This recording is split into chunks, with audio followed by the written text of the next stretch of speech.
টালমাটাল সাংগঠনিক হালের মধ্যেই ফের বিস্ফোরক মন্তব্য করলেন রানাঘাটের বিজেপি সাংসদ জগন্নাথ সরকার।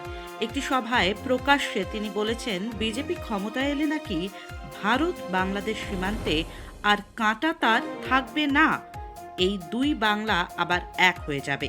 অথচ অনুপ্রবেশ ইস্যুতে বাংলার প্রশাসনকে দিন রাত কাঠগড়ায় তুলছেন বিজেপি নেতৃত্বরা, কখনো মোদী, কখনো অমিত শাহ, কখনো বা তাদের নেতারা।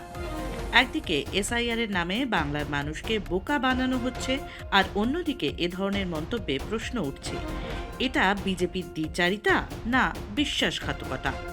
যদি বিজেপি সত্যিই দেশের অখণ্ডতায় বিশ্বাস করে, তাহলে এ নিয়ে এখনো কেন নীরব শীর্ষ নেতৃত্ব?